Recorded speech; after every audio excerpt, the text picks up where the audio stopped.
Do you want to destroy this abyss with the ultimate Dendro character? Seek no more, ladies and gentlemen. We have the man himself right here. Welcome to my Alhaitham Abyss guide for 5.0. Overall, Alhaitham has been my go-to for a long time, and today I want to do a free-to-play showcase with all 4-star weapons and no 5-star constellations. I'm also going to show you some cheeky little tips that you can use for your Alhaitham teams, so be ready for that. We have a C0 Alhaitham showcase. In the team building section, there's going to be certain artifacts that you want for the team, so be sure to check that out. Without further ado, let's get right into it.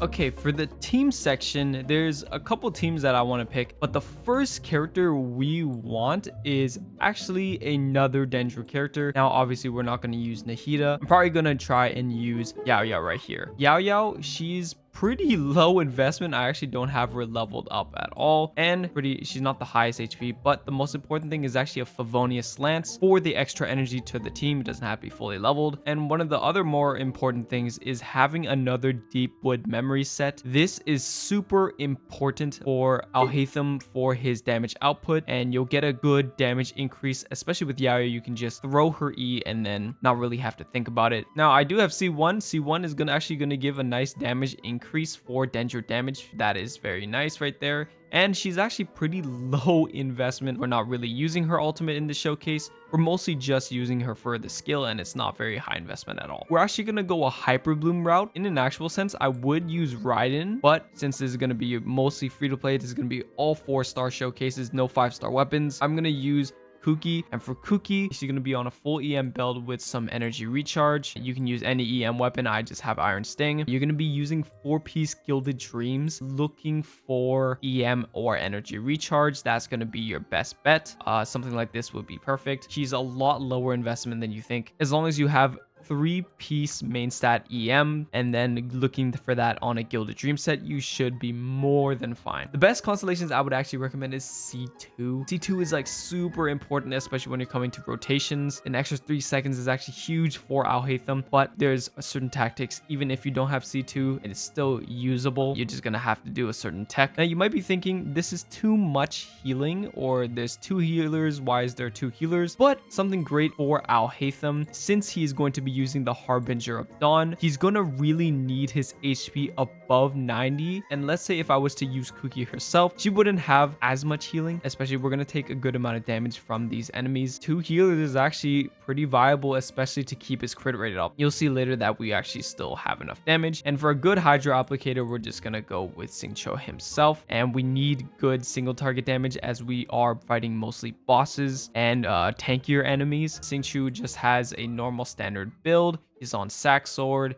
He's on Emblem. He is C6, but I still would definitely pick him. Even if you don't have C6, it's going to give you a lot more single target damage. That's to keep in mind. And for Alhaitham, he's not really actually on the best build, but he's been carrying me for a very long time. I'm using Harbinger of Dawn to get that 28% crit rate, above 90%. That's why we have the extra healers. Yeah, nothing special on his artifacts. He is C0, and we have a crowned E. His E is the most important. You're going to get the most damage from the mirror projections. Level this up as high as you can. Normal attack is not as important, but burst is also quite important for the damage.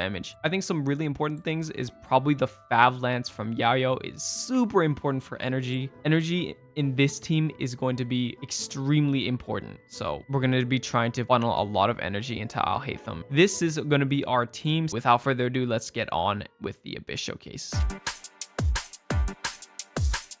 All right, I'm going to start off the rotation with Xingqiu Burst. A little tip is you can actually dash cancel to end the long animation that he has from his skill. That's going to save you a tiny bit of time. And then here, I'm going to Kuki ult so there can be some Hyper Boom procs before I Alhaitham Burst. This way, I can chip down some HP, so it would only require 3 Rainsword procs. Your coming was foretold.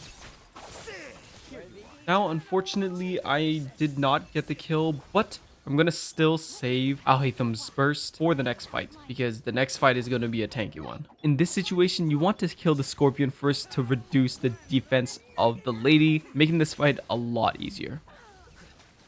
Now with this guy, he's gonna do an initial water gun hit. Do not get hit by that water gun. It's gonna do a lot of damage. The good thing is his moves are pretty telegraphed, so you can predict what he's gonna do. Now, even if you take a good amount of damage, the healing from Kuki and Yaoyao makes it so you still get your passive from the Harbinger of Dawn, keeping your crit rate. And then for the rest of the fight, you want to use Kuki and Yaoyao to get some Hyper Boom procs, and you should be good from there. And again, just save Alhaitham's burst for the next fight as you need it immediately. I'm going to finish this guy off, and then we're going to head into Chamber 2.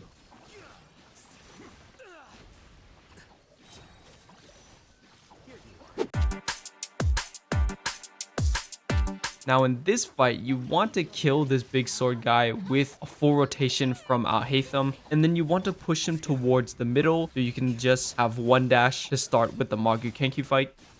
Now when you defeat this guy, do not switch off of Alhaitham because of a specific reason. We're going to get to it right now.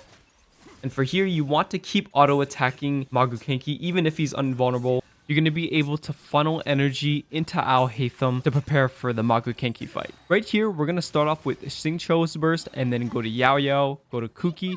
And then for here, you don't want to use Alhaitham's burst. You can chip him down to his invulnerability phase with just his skill. Also, for a quick tip for Magu Kenki, after he does this big slam, he's going to either step back or do a move and then step back. Either ways, he's going to step back. And most of the time, he's going to stay in that spot for a while. But sometimes you might get unlucky. For here, I actually got a little bit unlucky. And then he ended up stepping back again. Now here, I take advantage of Alhaitham's long burst animation to avoid the slashes. These slashes can actually one-shot you. And from here, I finished him off in one rotation. But the most important thing here is to gain as much energy into Alhaitham for the next fight. This is why energy is so important. In the last fight, I didn't get Alhaitham's burst, but Yaoyao comes in clutch with her Favonius Lance, funnel the white energy into Alhaitham so I can get as close as possible to his burst. And from here, just go ahead and do your normal rotation. One thing I want to point out is he actually pushed me away so he didn't take much damage from Alhaitham's ultimate, but that should be just fine. We'll still definitely have enough damage to finish him off. This fight on, it's pretty self-explanatory. Don't use Alhaitham's burst. You want to save it for when you fight those little guys. And I do start another rotation with Xingqiu, Kuki, and Yaoyao, but I don't use Alhaitham's burst because I just want to chip him down as low as possible before he becomes invulnerable. Now, when the little guys pop up, depending on which one goes, I actually got the defender this time. So he's going to be a bit more tankier than the rest. But you just want him to be as close as possible to the actual boss. So when you do start your rotation, you don't have to run very far. And you can just immediately do damage. Now, the perfect situation if I just was closer to the boss and then the defender would walk, but then I already started my rotation and I kind of messed up here, but it's only one dash away from the actual boss. And from here, we just chip away and we defeat the boss. But there is another way you can clear it and save an extra 10 plus seconds. You're going to want this certain Ruin Cruiser and try this tactic. If you aim this Ruin Cruiser and aim at the Perpetual Mechanical Array, it will actually teleport right next to it. And why this is important is you can immediately start your rotation. And it has way lower HP compared to all of the other Ruin Cruisers. And it makes it so you can just start your rotation and finish off the Perpetual Mechanical Array. With this tactic, I finished it with 7 minutes and 41 seconds remaining, meaning I finished it an extra 14 seconds earlier than the first clear. In total, I got on the first chamber a minute 17 seconds. For the second chamber, I got a minute and 21 seconds. And for the third chamber, I got a minute and 22 seconds. And for the retry, I got a minute and 8 seconds. With these times, you're going to have a lot of time to clear with the first half. And you can also have a lot of investment like your Bennett and Xianglings, and you should be good to go from there. Big shout out to all the Alhaitham mains. If you guys have a character that you guys want me to do with free-to-play units or even just normal units, let me know down below in the comments. And until next time, boys, it's KevJu signing out.